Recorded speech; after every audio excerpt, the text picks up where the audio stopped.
오늘 저는 여러분과 더불어 십자가에 못 박히신 예수님이라는 제목으로 함께 은혜를 나누고자 합니다. 이미 말씀드렸다시피 로마의 십자가형은 우리 인간으로 하여금 극도의 고통을 오래 겪게 하다가 결국에는 죽게 하는 아주 잔인한 형벌이었습니다. 교수형 같은 경우에는 길게는 한 20분 걸린다고 그래요. 그리고 이제 참수형의 경우에는 몇 초 안에 끝나죠. 근데 십자가형은 그렇지 않습니다. 십자가형은 길게는 며칠, 짧게는 몇 시간의 고통을 엄청난 고통을 가져다 줍니다. 십자가형은 죄수에게 십자가를 지기 위해서 사형장까지 끌고 가는 것으로부터 시작합니다. 사형장에 도착하면 로마 군병들은 때로는 모략을 탄 포도주를 주는데, 이는 십자가에 못 박힐 때 그 고통이 크고, 또 십자가를 또 이렇게 세울 때의 고통도 크고, 또 그 다음 이어지는 고통도 계속해서 너무나 크기 때문에 일종의 마취제로 준다고 합니다. 하지만 예수님은 그것을 받지 않으셨죠. 받지 않으셨습니다. 우리를 위해서 모든 고통을 온전히 다 받기 위해서 받지 않으셨습니다. 십자가에 못 박기 전에 그 로마 군인들은 이제 그 죄수의 옷을 벗깁니다. 그리고 옷을 벗기고 죄수의 팔을 강제로 막 잡아당겨서 벌리게 해가지고 그의 양손에 못을 박고 또 두 발에도 못을 박습니다. 그 다음에는 이제 십자가를 일으켜 세우는데, 이때 이제 죄수의 체중이 아래로 쏠리면서 또 한 번의 극심한 고통을 겪게 됩니다. 그리고는 그때부터 반복되는 고통에 시달리며 서서히 죽어가는데, 십자가에 못 박힌 사람은 목마름과 탈진과 순환기 이상에서 오는 고통을 겪고, 처음에는 이제 막 매달아가지고 다리 힘으로 좀 막 이렇게 버티다가 결국에는 이 다리 힘도 빠져가지고 이제는 몸이 막 늘어지게 됩니다. 그러면 또 살이 찢어지는 고통을 겪게 되고, 그리고 이게 팔이 올라가 있으면 이제 숨을 제대로 못 쉬니까 이제 막 숨을 쉴 때마다 온몸에 퍼지는 고통을 죽게까지 반복해서 겪게 됩니다. 이처럼 십자가형은 고통을 계속해서 주다가 결국에는 죽게 하는 너무나 잔인한 처형이었기 때문에 로마에서는 로마 시민들에게 이 십자가형을 내리지 않고 식민지 백성의 반역자나 살인자들에게 내렸습니다. 오늘 본문을 보니까 로마 군인들은 예수님을 제3시에 십자가에 못 박았다고 기록하고 있습니다. 일반적으로 십자가형을 집행하는 로마 군인들의 수는 4명이었습니다. 4명이 한조가 되어서 이렇게 못을 박습니다. 그 4명이 제3시에, 여기 제3시는 로마 시간인데, 로마 시간은 낮을 12시로 나눴죠. 그래서 아침 6시부터 이제 제1시가 시작되는데, 오늘날 시간을 바꾸자면 여기다가 6시간을 더하면 됩니다. 그러니까 제3시면은 몇 시가 되는 거예요? 오전 9시. 오전 9시에 그 4명이 예수님의 겉옷과 속옷을 벗기고 이제 예수님을 십자가에 못 박았습니다. 로마에서는 십자가형을 당하는 죄수들이 무슨 죄목으로 죽는지 팻말로 죄를 적어 죄수들의 목에 걸거나 머리 위 십자가에다가 붙여 놓았습니다. 이렇게 하는 것은 식민지에 사는 사람들이 사형수가 십자가에 달려서 고통스럽게 죽어가는 것을 보면서 겁에 질려 그러한 죄를 똑같이 범하지 못하도록 하기 위해서였습니다. 일종의 공포 정치를 한 것이죠. 이러한 이유로 예수님의 달리신 십자가에도 예수님께서 십자가에 처형된 이유가 적혀 있었는데, 죄수의 죄목에 들어갈 내용은 재판한 사람이 결정을 합니다. 왜 이 사람이 죽는지 내용을 적는데, 필라도가 이제 예수님의 죄목을 뭐라고 했냐면은 유대인의 왕 이렇게 했습니다. 요한복음 19장 19절을 보면 나사렛 예수 유대인의 왕이라고 좀 더 정확하게 언급하고 있는데, 빌라도는 이것을 히브리어와 그리고 로마어와 헬라어, 그 당시 그 팔레스타인 지역에서는 이 세 가지 언어는 사람들이 그 셋 중에 하나는 다 썼어요. 그러니까 당시 모든 사람들이 그것을 알아보도록 이렇게 했습니다. 이때 유대의 대제사장들은 빌라도한테 그러죠. 유대인의 왕으로 쓰지 말고 자칭 유대인의 왕이라고 써라. 이렇게 했지만 빌라도가 뭐라고 그래요? 나는 내가 쓸 것을 썼다 라고 말했죠. 제가 예전에 한번 설명드렸습니다만 나사렛 예수 유대인의 왕이라고 하는 그 첫 글자를 히브리어 첫 글자를 다 4개를 모으면 야훼가 된다고 그랬죠. 여호와가 돼요. 근데 이제 자칭 유대인의 나사렛 예수 자칭 유대인의 왕 이렇게 하면 뭐가 되냐면 그 글자를 모으면 주목 뭐 여관집 주목 뭐 이런 개념 뜻이 됩니다. 그러니까 완전히 또 의미가 달라지죠. 근데 빌라도는 유대인의 왕이라고 나사렛 예수 유대인의 왕이라고 이렇게 했습니다. 이렇게 로마 군인들은 빌라도의 명에 따라서 예수님의 머리 위에 죄패를 붙여놓고 그 다음에 예수님의 십자가를 강도가 달린 십자가 그 둘 사이에다가 세워놓았습니다. 이렇게 함으로써 누가 보더라도 예수가 왜 죽었느냐? 그의 범죄로 죽은 것이다 라고 사람들로 하여금 생각하게 한 거예요. 이것을 구약 이사야 53장 12절은 이렇게 예언하죠. 범죄자 중 하나로 헤아림을 받았음이니라. 그러나 그가 많은 사람의 죄를 담당하여 무슨 말씀이에요? 예수님은 죄인이 아니었지만 많은 사람의 죄를 담당하기 위해서 범죄자, 죄인으로 취급되어서 고통스러운 십자가에 달려 죽었다는 그런 의미입니다. 우리가 아는 대로 총독 빌라도는 예수님을 심문했지만 예수님에게서 아무런 죄도 발견하지 못했습니다. 그래서 이제 무죄 석방하려고 했죠. 그러자 유대 종교 지도자들이 백성들을 충동해서 예수를 십자가에 못 박으라고 소동을 일으켰습니다. 예수를 살려두면 로마 황제의 충신이 아니라고 막 협박을 했습니다. 빌라도는 이로 인해서 밀란이라도 나면 로마 황제에게 큰 책망을 받게 될까 염려가 되어서 결국 예수를 십자가에 처형토록 하죠. 그러나 그 양심의 가책은 어쩔 수 없었습니다. 그래서 어떻게 합니까? 개에다가 물을 떠오게 해가지고 거기다가 손을 씻는 제스처를 합니다. 나는 이와 아무 관계 책임이 없다. 그렇게 한 거예요. 그러나 자신이 최종 결정을 딱 내려놓고서는 나는 아무 책임이 없다라고 말하는 것은 그건 말도 안 되는 이야기죠. 자기가 결정해놓고 책임 없다니. 그리고 그는 이제 꼼수를 부립니다. 누가 봐도 사냥감인 강도 2사람을 급히 처형하면서 예수님을 그 사이에다가 끼워 넣은 겁니다. 그래서 누가 보더라도 예수는 죄 없이 죽은 것이 아니라 이 다른 죄수들처럼 죄가 있어서 죽은 것이다 라고 생각하게 한 거예요. 로마 군인들은 예수님을 십자가에 못 박고 난 다음에 예수님의 옷을 나누어 가졌습니다. 겉옷은 4파트로 나눠가지고 각각 한 기씩 나누어 가졌고 예수님의 속옷은 통으로 짠 것이니까 나눌 수가 없어서 제비를 뽑아가지고 한 사람이 가졌습니다. 시편 22편 18절에 보면 내 겉옷을 나누며 속옷을 제비 뽑나이다 라는 말씀이 예언되어 있는데 그 말씀 그대로 예수님에게 이루어진 거예요.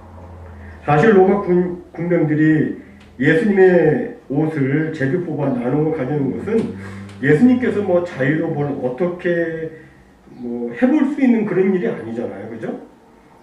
예수님이 뭐 어디를 가신다든가 누구의 병을 고쳐주신다 하는 것은 예수님이 자유로 하실 수 있는 일이지만 예수님은 십자가 못 박혀 있는데 그 앞에서 로마 군병들이 예수님의 겉옷을 막 나누고 속옷을 제비 뽑아 가진다는 것은 그건 예수님의 자유가 아니라 로마 군병들의 자유에 따른 것입니다.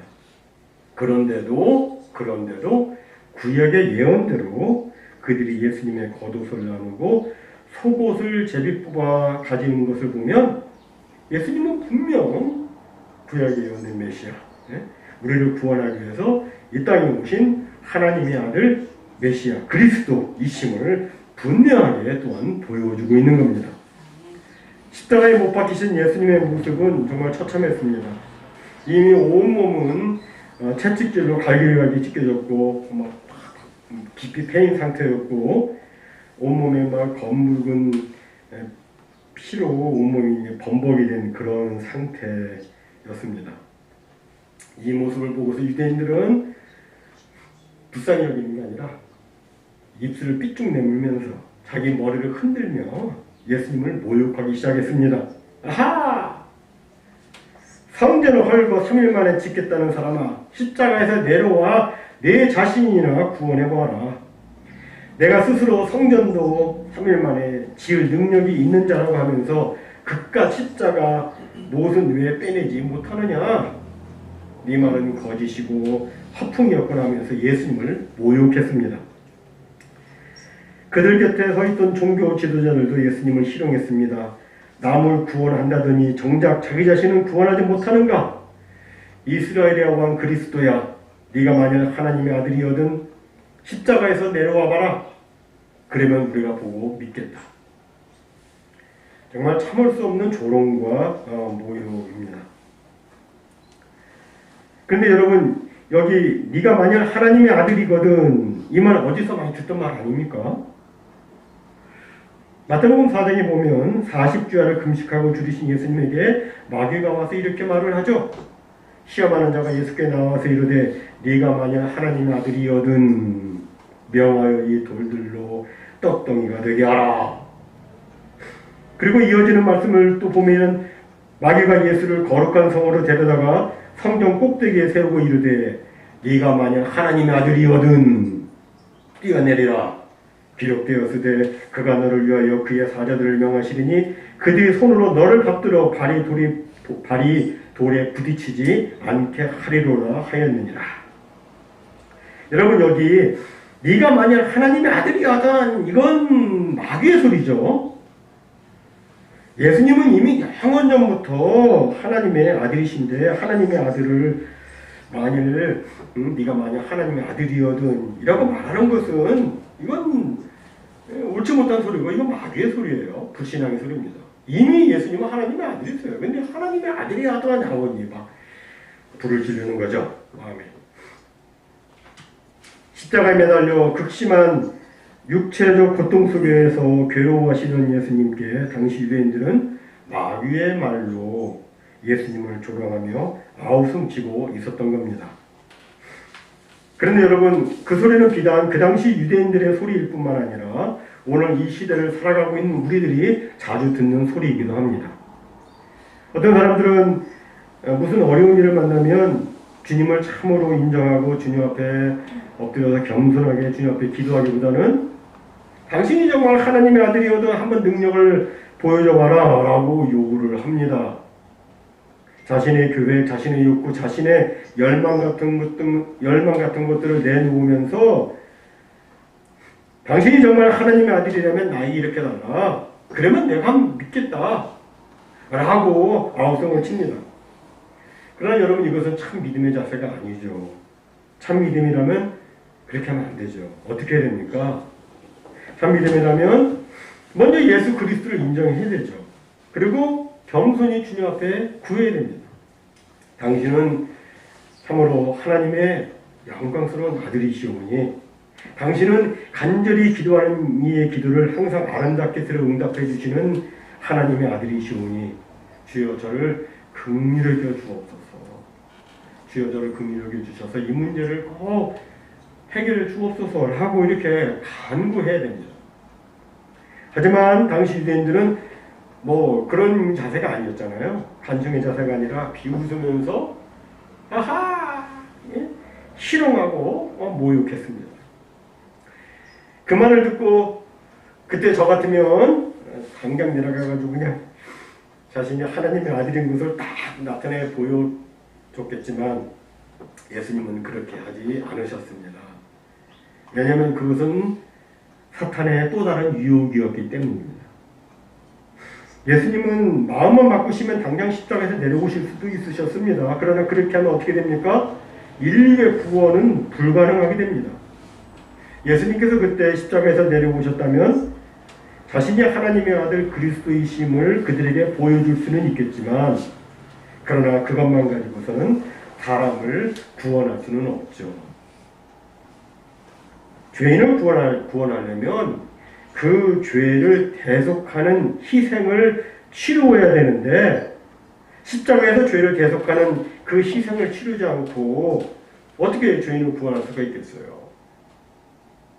그래서 예수님께서는 사탄의 유혹의 소리를 묵묵히 견뎌내시고 참으신 겁니다.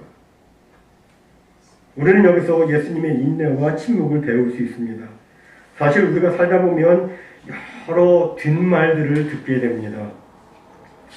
우리는 살면서 누가 나에게 조금이라도 비판적인 말을 하는 사람이 있으면 그것 때문에 참 괴로워합니다.